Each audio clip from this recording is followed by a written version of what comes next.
This is Business Connect. As an entrepreneur, the work environment you provide for your people would definitely have a lot of impact on their productivity. This notion has made entrepreneurs and business people all around the world pay keen attention to the ideal of building a fun work environment. You may have heard of the Google campuses and such concepts as joy mapping and work-life balance. So today on Business Connect, we would be discussing how to create an environment that makes work fun for everyone, including you. And I've got my co-host and business partner, Charles Odii, here with me. How are you doing, Charles? Very well, very well. And shortly, we will be joined by a special guest who knows all about creating a fun work environment. We will be right back.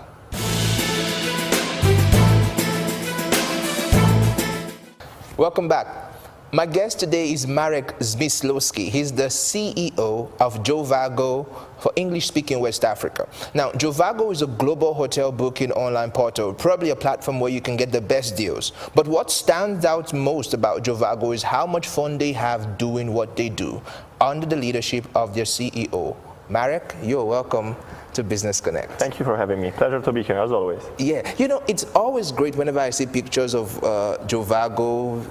Your staff are having so much fun. It's all over social media. Hey, come on.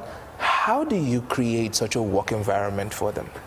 Well, don't expect posting pictures of sad people. That's the first thing. Okay, right? cool. Yeah, that's true. I think that what many people tend to forget is that work environment has nothing to do with fancy building on an office. And work environment and creating a nice, fun work environment actually starts way before than you may imagine. And it starts with the recruitment of the right people and making sure that people actually are a good fit to positions they're responsible for. And only after you have that done, then you can think about the cool stuff. Oh, excellent. So let's talk about, first off, how do you find people who are the right fit for a particular company? You know, whenever you recruit people to a company, the first thing that you need to remember is that there's only so many things you can find out about that particular person when you're talking to that particular person. Nice. And I think that's only 20% of all the important things you need to find out about that particular person. What is very important is also to do a so-called background check and talk to previous employers or peers of that particular person, because you want to know what kind of person that person is to other people. And then again, your recruitment does not end the moment you give that person an offer, because the biggest and the most crucial amount of information you can find out about that particular person is when you start working with him or her. Excellent. So that spotlights the relevance of probation. Like the recruitment decision is not done until the probation. So you don't end the recruitment decision after the interview. Say, oh, the job. I could put it that way. But you also have to be very transparent. You say, listen, I think you can be a very good fit for the company. The question is the company a good fit for you? I need to be sure that you are motivated and you're going to love what you are doing. And we're not going to have an answer to that question now. We're going to have that answer in a couple of weeks or in a couple of weeks from now. So both sides need to know what kind of commitment they are going into. Okay, I know that what Brian is actually talking about is the smile on the faces of your employees, you know, because the job, Jovago, is fun itself, and then they're just excited, they're doing it like they have no other career or that job in this world, and they're just excited about it. Is it because of the environment in which they're functioning from, or is it because you made the right decision at recruiting them? I think it's both. You know, actually, smile is very important for me. And if there's only one thing you could change in the world, if you chose smile, I think you could change a lot of things in this world. And actually, smile as one word is one of our 5 core values at Jovago. I think, have you ever noticed someone that is sad or slum and just going into a building or government institution and trying to get anything done without a smile? I think we tend to forget about the amazing power of smile. Exactly, the sheer Even when you power talk to someone on the phone. of smiling. You just sound differently, even if it's subconsciously for the other person on the other side of the line. When you smile, you just sound differently, and it helps a lot. For that reason. Our people that call our customers, they have mirrors in front of their faces when they So call. they're smiling all the time, and they practice that smile. Okay, so you know that at Jovago, I mean, I'm talking about Jovago because yes, I did business development for Jovago at some point. Yes, you did. Yeah. And then you left me for this.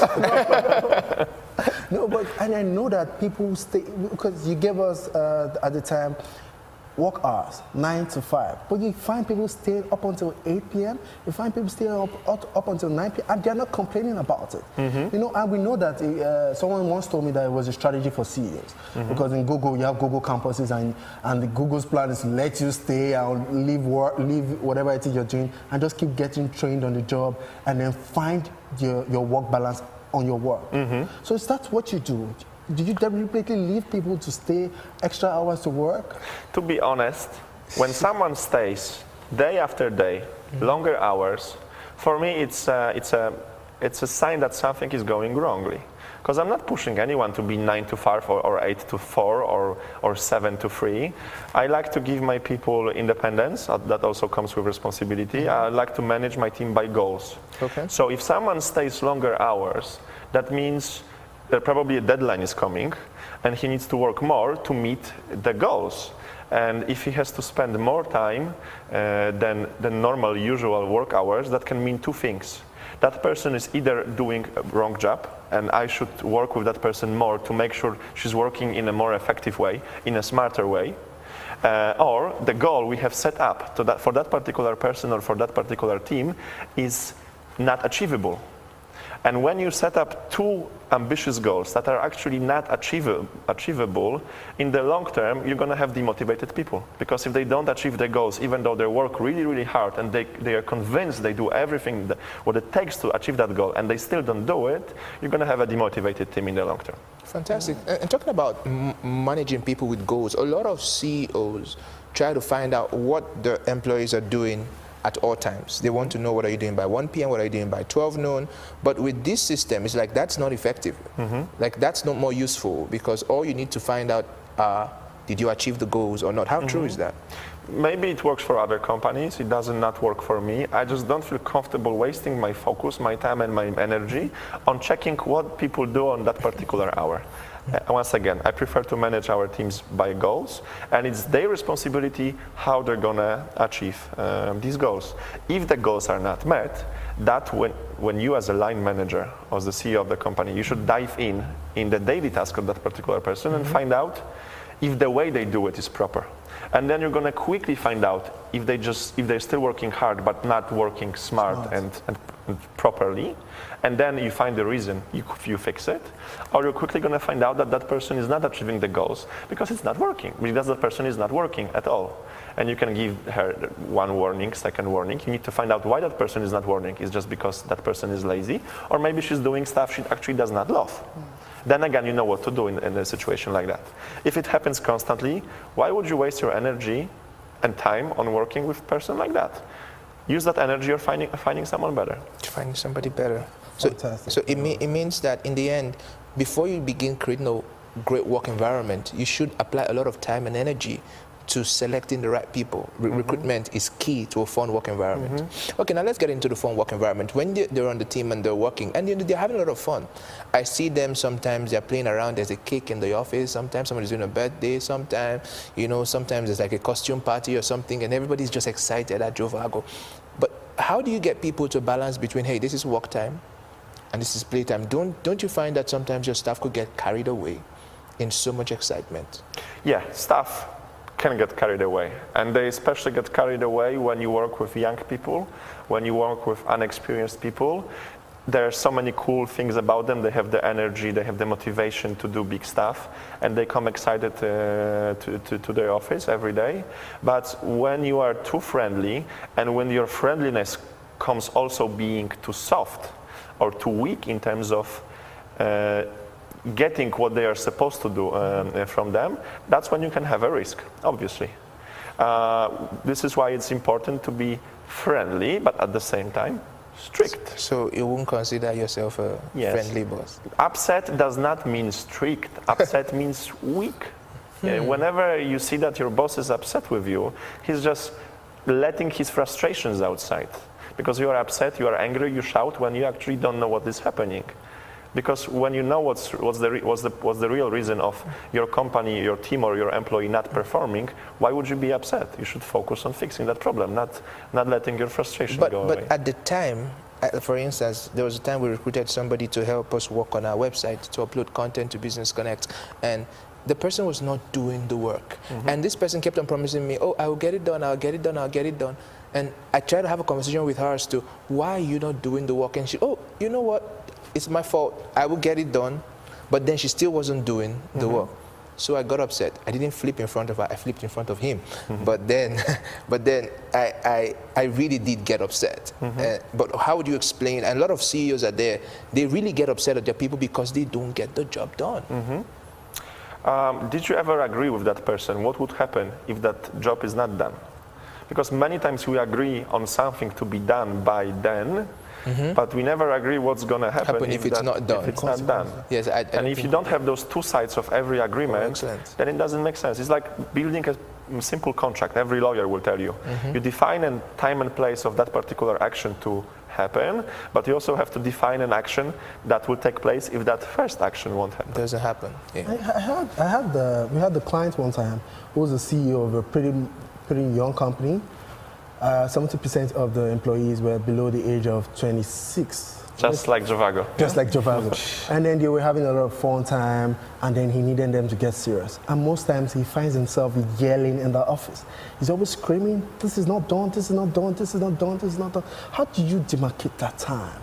How do you find the balance between this is time for work and this is the time for play? How do you switch? Because especially with young people, because these are young people, these are inexperienced people, you know. And then as an SME, as in small business, those are the kind of people you employ when you want to start up, because you cannot really afford to pay the professionals. So you get these people and you train them. But then how do you save yourself from yelling all the time at the office? I think you need to start by letting that information about what's the difference and how do you differentiate work from fun since the inception of their work with Jovago. You communicate that with that from beginning, but also you don't let these problems escalate, because the moment a manager or CEO has to shout at his people, that's probably already too late.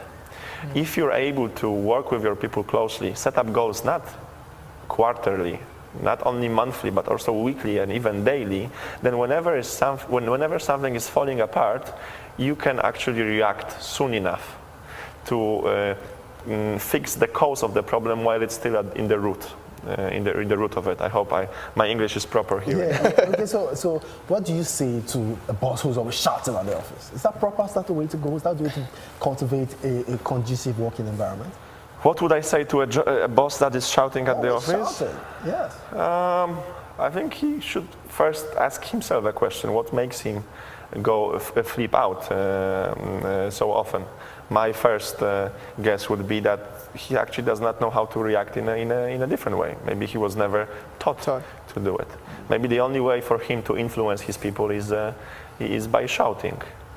Probably it's working. Question if it's working in the long term, right? Oh, well, maybe it's working. All right, we're going to go on a short break right now. When we come back, we're going to be taking it a step further, where we'll begin to talk about staff productivity, and sometimes expensive even for CEOs to manage a fun work environment, and how you're going to be able to do it in your own case. Don't go anywhere, we'll be right back.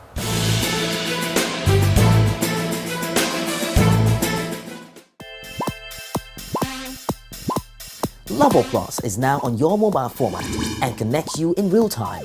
You can now watch your favorite programs, episodes, live shows, prayer shows, features, live TV, archived videos, and lots more.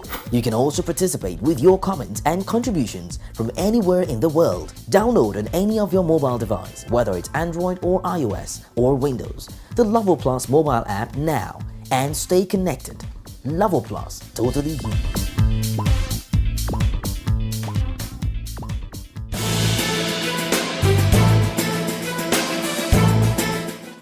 All right, welcome back, and this is still Business Connect. Yeah. We have the CEO of Jovago.com in the house, Marek Zemslowski, and we're discussing how to make your employees productive at their workplace. Marek, welcome back again. Yes, I have this question for you. I have employees, I have CEOs, because myself and Brian, we talk to business owners week in, week out. And I have this person who is always doing movie timeouts, is always doing this thing that they call movie outing with the whole employees. He's always doing this thing they call team like building party. exercise. So it's all and he doesn't fun. get the value for those exercises. Yeah, no, Do you encourage that with the team? He doesn't get the value for it. Well, He doesn't know why he's doing these things because they're not productive. No, he's ready from a book, probably. if he spends money on things like that, and he's just trying to cover all the other problems that he has while managing his teams, then it's never going to work.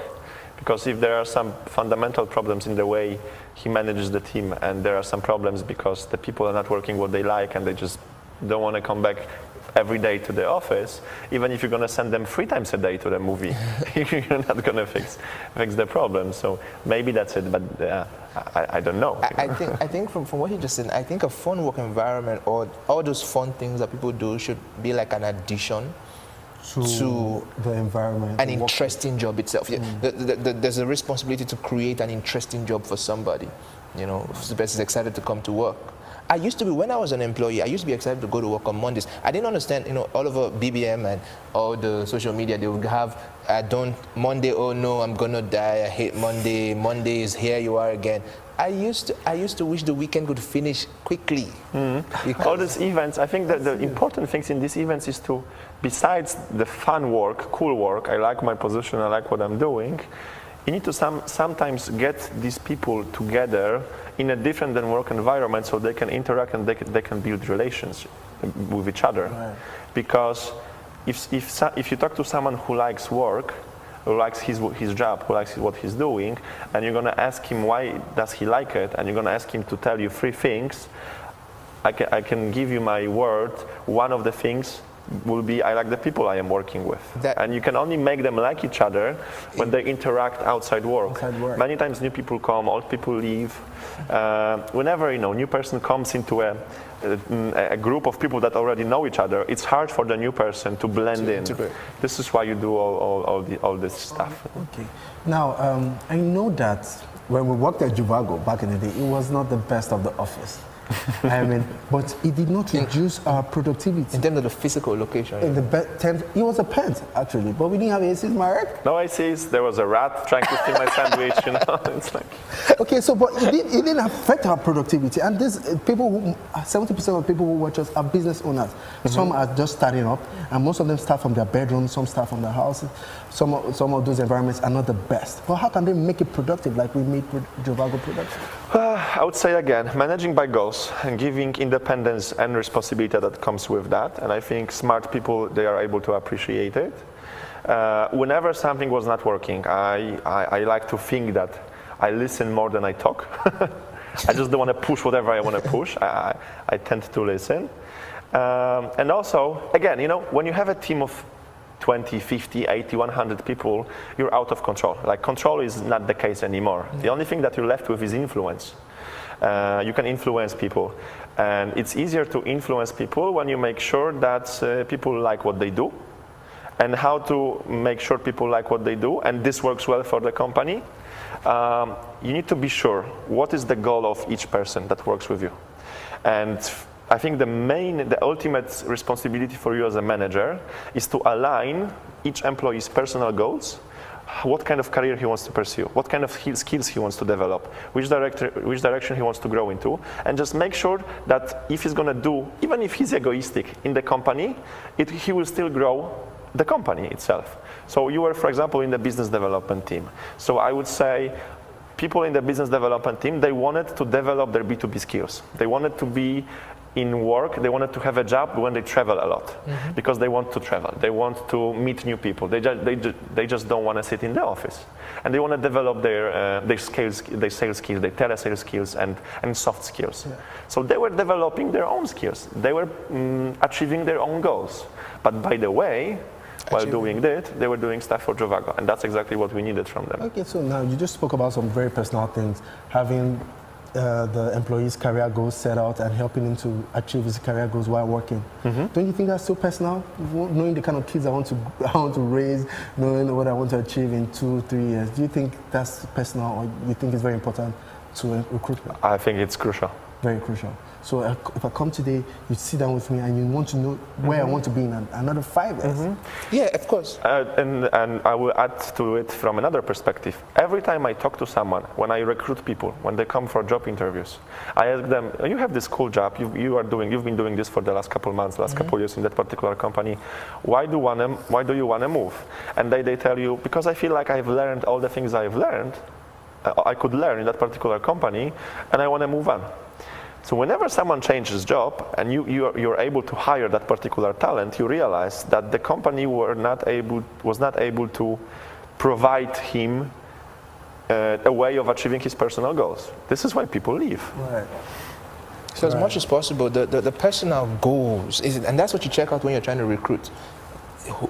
Does your personal goals fit what we're doing here? I always talk about the company where I worked. Every single one of us really were all about, because the company was all about creating opportunities for employment for people, trying to solve the unemployment problem in Africa. And every single one of us was really passionate about that. And interestingly, now that like almost 80% of that entire team is out of that company now, we are all in different places doing the same things that we're doing. Yeah, just a different company. Exactly. So while you were at that company, your personal goal was not met? No, that's not the point. My personal goal and the company goal aligned. Right. And that's why we enjoyed work. Right. You understand? Yeah. And if you want to get your people to enjoy work, it's important that you get people whose personal goals align with your own company goals. I think that's the ultimate recruitment advice from Marek himself.